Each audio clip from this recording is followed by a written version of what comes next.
Hello friend, नमस्ते, प्रणाम। आज मैं आप लोग के बीच में बहुत ही प्यारा सा शानी मैया का गीत लेके आई हूँ। गीत पसंद आए तो ज्यादा से ज्यादा शेयर करना और चैनल को सब्सक्राइब कर लेना।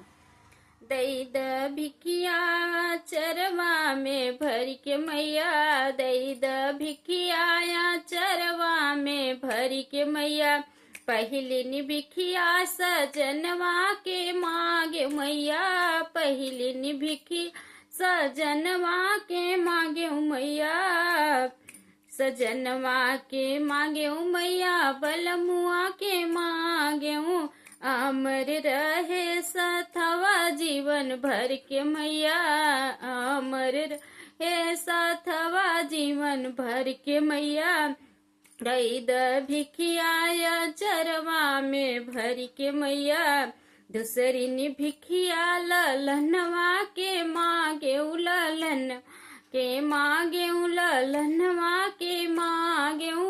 गोदिया में खेल जीवन भर मैया, गोदिया में खेल जीवन भर मैया,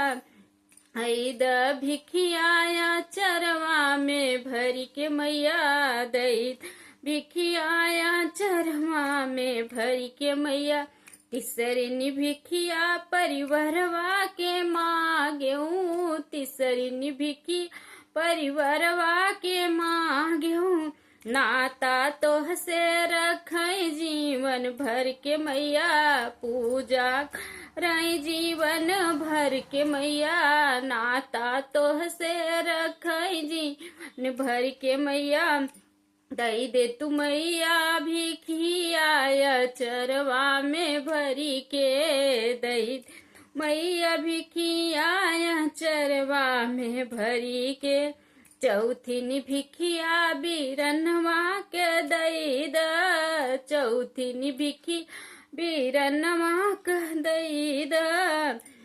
बनल रहे भाई बहन का नाता जी भरे के, बनल रहे भाई बहन का जीवन भरी के, दई दे तू भिखिया चरवा में भरी के, दई दे तू भिखिया चरवा में भरी के, पचवी भिखिया मैया बीर अके मांगे, छठई नि भिखिया मैया धन लतवा क मांगे, करी हम पूजवा तोहार तन मन से, कर हम पूजवा तोहार तन मन से, बिनती तोहार करी तन मन से, दई दे चरवा में भरी के, सतई नि भिखी सुहागन क दई द मैया, सतई नि भिखिया सुहागन क दई द मैया, पचरा गाई सखी सब मिली के, पचरा गाई सखी सब मिली के, दई दे तू भिखिया चरवा में भरी के, दई भिखिया मैया चरवा में भरी के। अगर आप लोगों को शानी मैया का गीत पसंद आया होगा तो आप लोग एक प्यारा छोटा सा कमेंट जरूर करना और अपने दोस्तों के पास खटाखट शेयर करना। तब तक के लिए जय श्री कृष्णा, जय श्री राधे।